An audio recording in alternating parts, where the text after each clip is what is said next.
Engagement is one of those red herrings. It's one of those metrics that we like to track because it makes us feel good. And then we're chasing likes and comments and conversations in the comments and those threads. As an entrepreneur, it is so easy to get sucked into the engagement game. But engagement metrics aren't really the best thing to track if you're trying to make your business successful, if you're trying to figure out what's going to move your needle forward, get more leads into your pipeline, get more conversions, get more repeat clients. So while engagement is an important metric, it is not the be all end all metric. And there are probably other ones that you should obsess over first. In this video, I'm going to lead you through 12 metrics that I believe are better to track and obsess over than engagement alone, which can be a bit of a vanity metric. So here we go. The first thing you really need to make sure that you have is a validated offer so that you are selling something that people actually want. Not something that you build first because you think it's a good idea and then you're going off and trying to sell it to folks, but something that people actually want. And then you have to also make sure when you're validating your offer, and you do this through market research, but you want to validate it and make sure that you are selling people what they want and not what they need. There is a huge difference. People are going to be more emotionally invested in what they want and buying what they want. They're going to just have that tunnel vision to go get what they want, not what they need. So you need to make sure that you are selling them what they want. You can deliver what they need as part of that process, as long as you fulfill the original promise. But you really need to be making sure that you're selling your people what they want, not what you think they want, but what they actually want. So many of us get this wrong when we first launch into entrepreneurship. So that's number one, obsess over whether or not your offer is validated and wanted in the marketplace.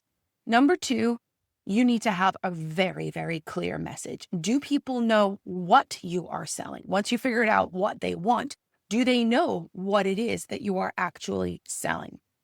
You're so close to your offer, you know exactly what it is, but people who don't know you yet and haven't heard about your offer and what you do and how you solve it and your methodology and all those things, they need you to be really, really clear, because a confused audience doesn't buy. An audience with too many choices doesn't buy. Have you ever gone to a restaurant and had a menu that's like 13 pages long and you're like, shit, I don't know what to choose on here. Could there just be 3 things to choose from? Same thing with your buyers. They need to know exactly what you're selling and have a finite choice menu to choose from. When they're confused, they have to think too much. And if they have to expend brain calories, they're not going to. They're just going to bounce. Okay. Many of us also fall into a trap of trying to be really clever. We'll use puns or metaphors or alliteration, things that make us happy and that make us feel good, but it doesn't make our buyer feel good, because if they're confused, if they have to think through the metaphor, if they don't immediately catch it, right? Like, there's a difference between if you're talking to Gen X and you make a Gen X 80s reference, they'll immediately get it. But if people come to your landing page or your ad or your social post and they have to kind of sit there and like, put 2 and 2 together, they're not going to. They're just going to bounce because they're not going to spend the effort. So make sure you're being really clear. One way to think about it is to say it straight and then say it great. That comes from Luke Sullivan, a great copywriter. Don't try and be clever right off the bat. Just say it in the most boring, straightforward, clear way that you possibly can. And then you can judge it. Then you can make it a little bit more exciting, right? It doesn't have to stay boring. It doesn't have to be boring, but it just needs to be crystal clear. Clarity can be fun. And we go into that inside the funnel forensics community as well. Because if it's not fun, ultimately, why do it, right?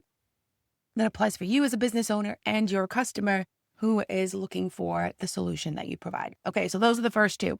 Number 3 is a consistent message. You need to obsess over having a consistent message. Are you saying the same thing everywhere? Or are you pitching lemonade in one spot and iced tea in another and beet juice somewhere else, right? What do people say about you when you're not in the room? Think about that thing. Are they landing on and honing in on that one clear message?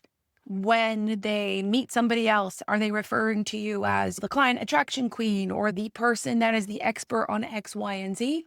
Or are they sending your ideal client to Google or somebody else?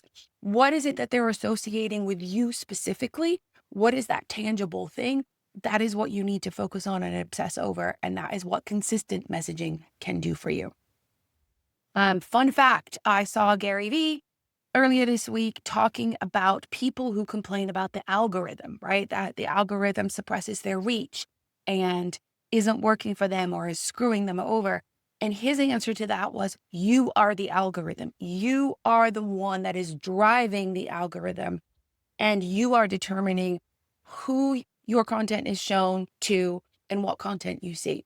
So make sure that you stay on point, on track, all the time. You may think it's repetitive and obnoxious, but your audience doesn't see it that way. Your audience isn't going to see and hear every post, everything that you say and put out there.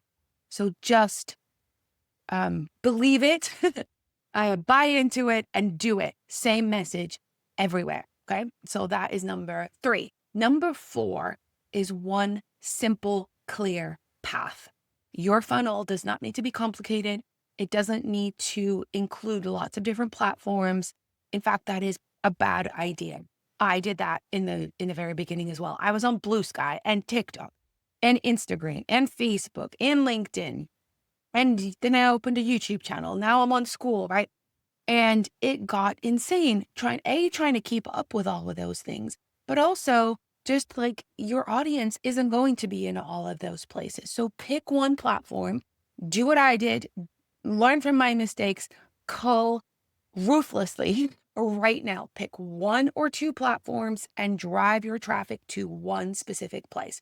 So for example, YouTube to school to a paid product or a paid tier inside your community. Or it can be LinkedIn to a discovery call to a paid service, or Instagram to a lead magnet and then an email pitch, right? It doesn't have to be complicated, but it does have to be clear and logical. Where are you driving traffic to? And then just do it over and over again.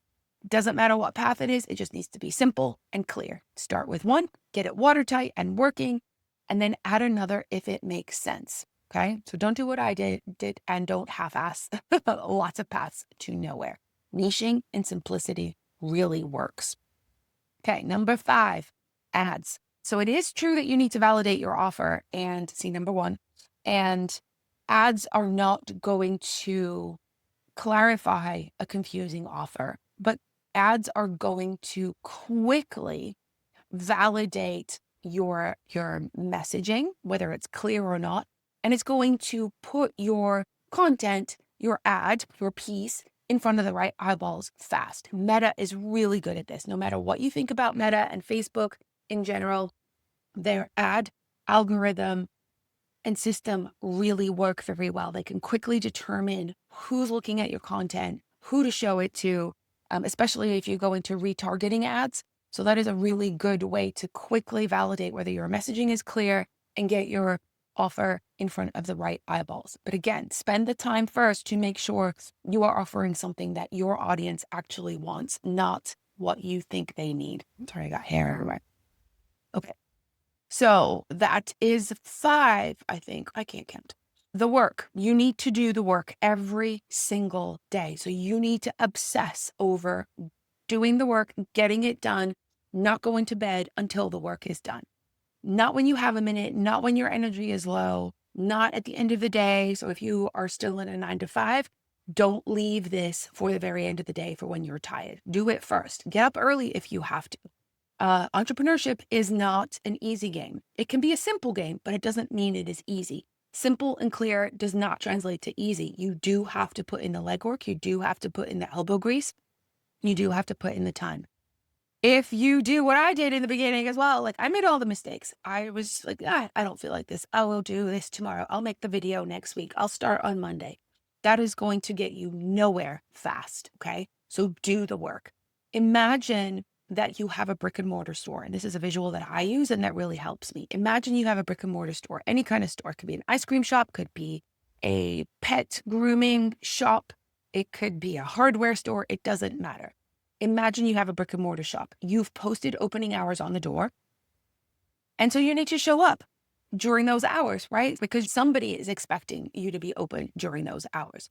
So you need to show up before opening time. You need to step inside, make sure the place is swept, turn on the lights, make sure the place hasn't been ransacked overnight, make sure that all the displays are as they should be, make sure all the prices are right.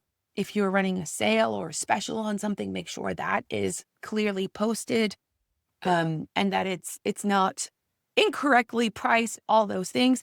Make sure that you have cash in the till for payments or to make change. Make sure the Wi-Fi is working so that you can take your credit card payments and your tap to pay payments, all those kinds of things. You're going to put the come on in sandwich board out front. You're going to hang up the open flag, all those kinds of things, right? You need to do that every day, or people aren't going to see that your shop is open and they're just going to pass on by. They're not even going to stop in.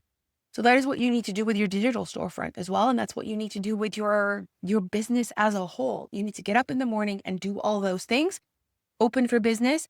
And then when all that's taken care of and customers are coming in, then you can attend to the other things, the in-between things, or, when things are at a lull, when there's that dip, when customers are doing lunch or working or whatever, right?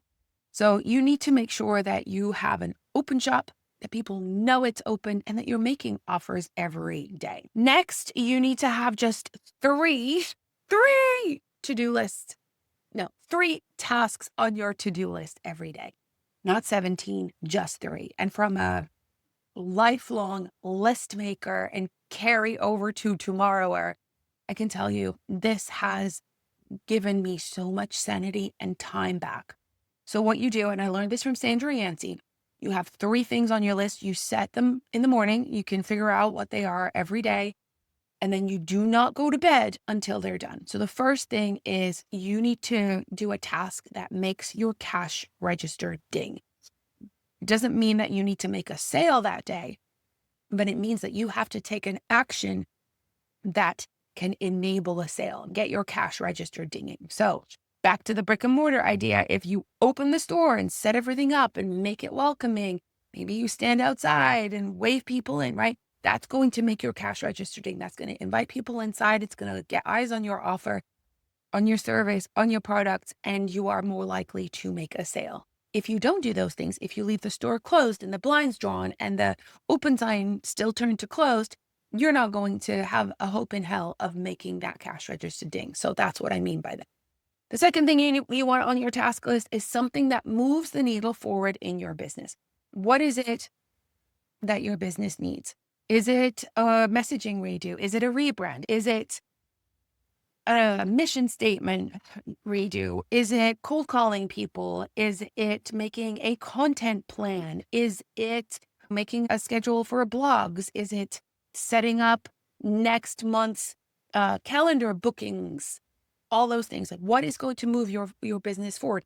Is it getting a mentor? Is it attending a networking event? There's so many different things that you can do that are going to move your business forward and keep it trucking along rather than staying stagnant and constantly trying to play catch up. So find one thing every day that's going to move your business forward. And then the third thing that you want to do is a task that chips away at some looming deadline, right? So what is it that's coming up? Is it maybe you're doing a presentation? Maybe you're going to be on a podcast. Can you do something in small increments every day, whether it's 5 minutes, 10 minutes, an hour, that will help you meet that deadline and crush it, right? Like really succeed at it. So 3 things every day. In the morning, you pick what those 3 things are, and you don't finish your day. You don't have your evening cocktail. You don't go to bed. Or maybe you can have your cocktail while you do one of those tasks. That is not unheard of. But you don't go to bed until you've done those things. And it only takes you staying up till like 1 or 2 in the morning a couple of times before you're like, yeah, I'm going to do this early in the day so that I'm not trying to catch up. So commit to yourself, commit to 3 tasks a day, and then go do them. Okay. The next thing to do is practice gratitude to your support system, to the universe, to yourself. You should be grateful to yourself for having the wherewithal and the foresight to go on this journey, to go on this path, to go after your dream So be grateful to yourself. Tell people what their support means to you. Tell your family, tell your friends, pay it forward, support others, get a mentor, be a mentor, right? That is one thing that I highly, highly advocate. But support others just for the hell of it. Help somebody every day just for the hell of it. That pain in the ass client that you have, thank the universe for them because A, they're a paying client. So you're not just sitting there twiddling your thumbs. But B, maybe they're teaching you something about how you want the next client relationship to go, what boundaries you might need to set, what you will and will not do, how to avoid scope creep, what you should put in your contract next time. All those kinds of things can be really good learning experiences and positive. So thank the universe for that pain in the ass client. Thank the universe for that god awful webinar you just sat on that you couldn't get out of because you're one of only 3 people and the person giving it is like your husband's sister or something. Look at that webinar, pay attention. Don't just go off into outer space or turn your video off and multitask or pretend you're listening and multitask. Really listen, really pay attention. What is it that is making you go bonkers? What is it that's making you roll your eyes? What is it that's making you want to run away? Take notes. Don't do that in your next webinar, right? That is a really great lesson. Learning what not to do as well as what to do is massively instrumental and it's free, right? You could pay thousands and thousands and thousands for courses on how to run webinars and how to be charming and how to be influential and how to pitch. It's free to just show up to a webinar and see what you think of it and analyze it and then think, I'm going to try that. I'm going to keep that. That is brilliant. And that sucks. And I will never do it. Okay. So I challenge you to do that. Let's see. The next thing that you want to obsess over is the experience you're giving your people. This is one area that I'm still working on every day because I'm not a person that needs a lot of thank yous and acknowledgement and gifts. Like, I don't want all that stuff. To me, it's like attention I don't need.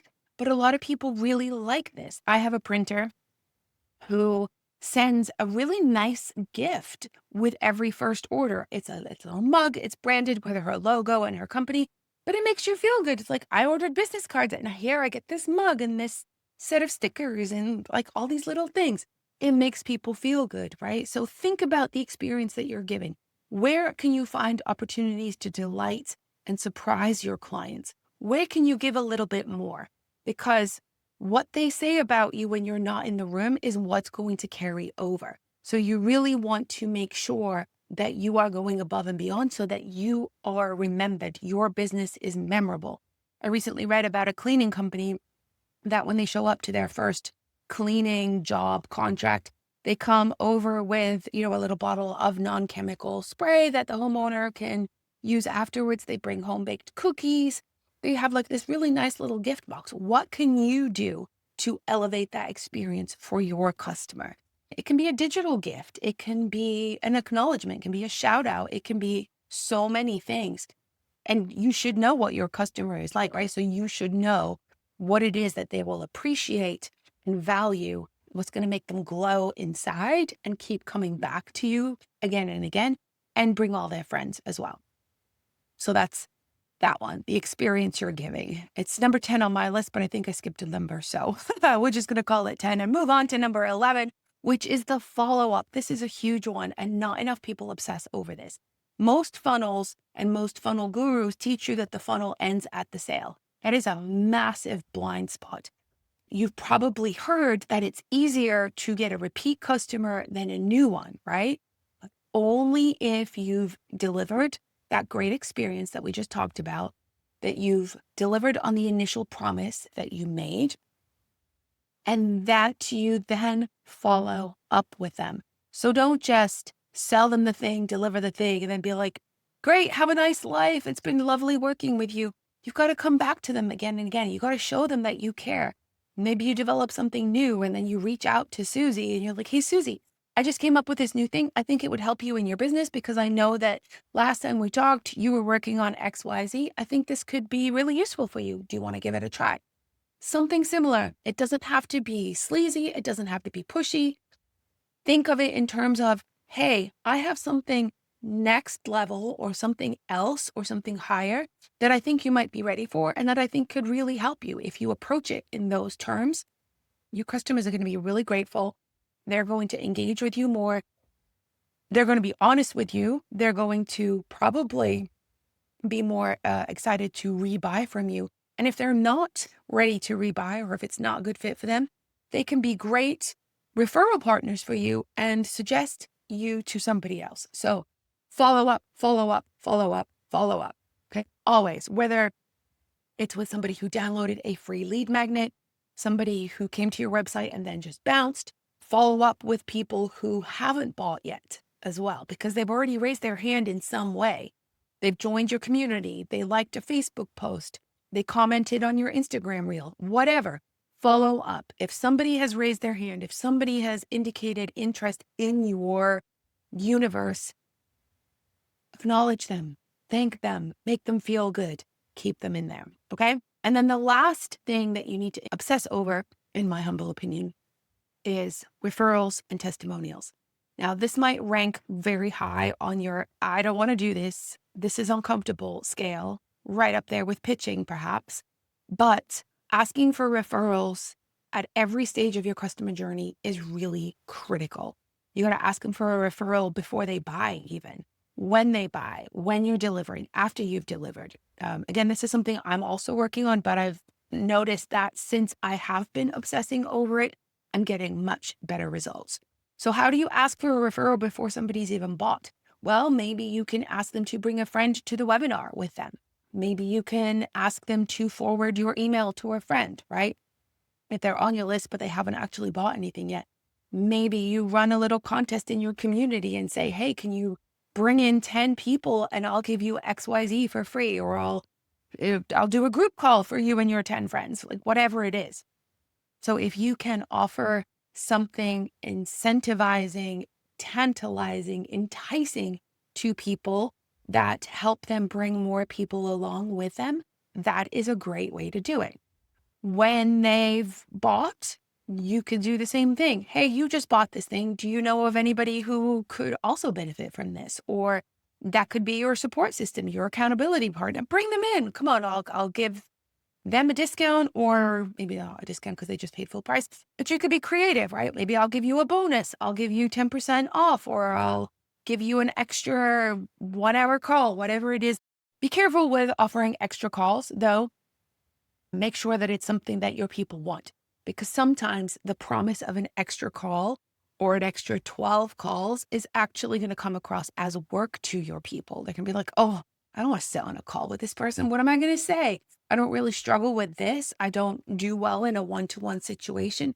Maybe there's going to be something else that is much more valuable for them. So make sure you understand who your person is, what they like to receive, how they like to receive bonuses. Make sure you're giving them something that they want, not what you think they need. Okay. That goes back to selling what they want. And then testimonials. So make sure you are asking for testimonials. Make sure you are capturing emails from your clients, that you are capturing their text, that maybe if you are getting on calls, maybe you're recording them so that you can then accurately transcribe what they're saying and how they're giving you feedback. And if there's a really great nugget, you can take it and use it with their permission, of course. Depending on your business, you might use their name and their industry or their company, their full identifying information, or maybe you just use their first name and their job title in the industry rather than their actual business. You are going to be the one that determines that based on your business and your client's need for privacy. Some people really like to be shouted out. Some people like to be used as a case study. That's another thing to use. And some people really want to take more of a backseat, but are more than willing to let you use their words anonymously so that you can support your business. Now, testimonials, that is a whole other conversation of how exactly to use them and how many. Do you want to put a wall of them on your website or your landing page or your sales page? No, you don't really. That is something that I'm covering in a completely different workshop inside Funnel Forensics. So I invite you to come over there and join us for that. But testimonials are going to be really good, not just to help you make a sale, but for you to mine for the language that your ideal customer uses. We hear so much about use the language your people actually use. Don't use jargon. Don't use industry terms. Don't use what's the abbreviations? I can't think of the word. But they're shortening that a lot of people use it when they're in that industry. I really can't think of the word. It's escaping me. But make sure you're using clear language, the way that your people speak, the way that your people talk about their problem and describe their problem. Acronym, that's the word I was looking for, acronym. Don't use things that are going to confuse people, that are going to make people have to think. Again, that goes back to using brain cells that they'd rather use on something else. So that is your list of things to obsess over other than engagement. Once you've, honed all of those, then go back and look at engagement. But don't look at engagement as the be all end all metric, because people who engage aren't always going to be your best buyers. And a lot of my buyers, whether it's in my funnel forensics community, whether it's my done for you clients, whether it's people who have bought my copywriting courses, a lot of them have come out of nowhere, out of the blue. They've been the lurkers, people who have never liked a comment, never liked any of my posts, people who have never commented, who've never engaged, who have never answered an email. And then suddenly, out of the blue, it's not really out of the blue, right? They've been consuming, they've been following, they've been lurking, they've been watching, they've been in the shadows. Suddenly they buy. So don't underestimate the people that don't engage, and don't obsess over engagement as the be all end all metric. Maybe that'll make you feel a little bit better if you're not getting a ton of engagement. I trust you. No, trust me. I promise you, people are listening, watching, following, taking notes. So just keep showing up and doing those things. So that's your list of things to obsess over other than engagement. If you have any questions, drop it in the comments below. If you'd like to dive deeper into it, come join us in Funnel Forensics, and I'll see you in the next video. Ciao.